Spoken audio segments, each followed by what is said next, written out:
Hello. Good evening po. Away ko lang. Galing trabaho. Kain na ngayon. Itong pagkain. Ayan lang. Oh, may itlog.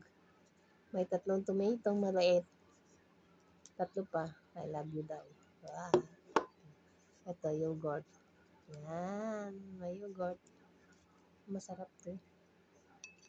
Hindi ko alam kung diet pa to. Ano? Ito pa. Ito. Yan, baligtad. Ano ba ito? Yan, bigay ng aking baby friend. Umuwi nga may galing trabaho. Biyaya, galing kay baby friend. Hello baby friend, kumain ka na rin dyan ay. May work pa. Sige. Kain po tayo. Magpapatuloy ko muna. Tama, diba?